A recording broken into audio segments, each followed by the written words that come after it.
talks with DPRK on remains of U.S. soldiers result in firm commitments. Pompeo, Moscow, Sputnik. The United States and North Korea on Sunday held productive talks on the repatriation of remains of U.S. soldiers killed during the 1950 to 1953 Korean War,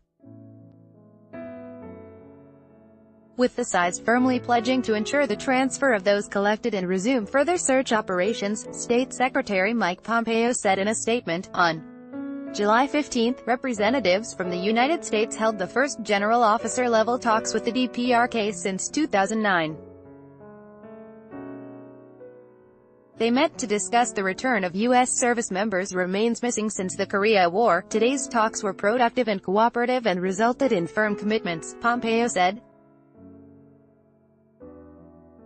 According to Pompeo, working meetings between the two sides will start on Monday to coordinate the next steps, including the transfer of remains already collected in North Korea.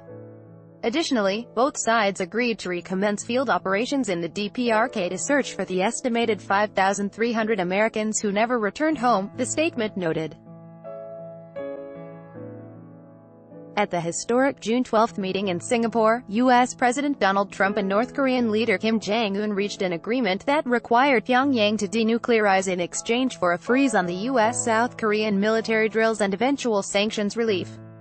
Read more. The two leaders signed a document, which, among other issues, stipulated the recovery of the remains of prisoners of war and soldiers who went missing in action. In late June, Trump said North Korea had returned the remains of 200 troops who had died in the Korean War almost 7 decades ago. Yet Pompeo shortly after specified that the United States had not yet received them.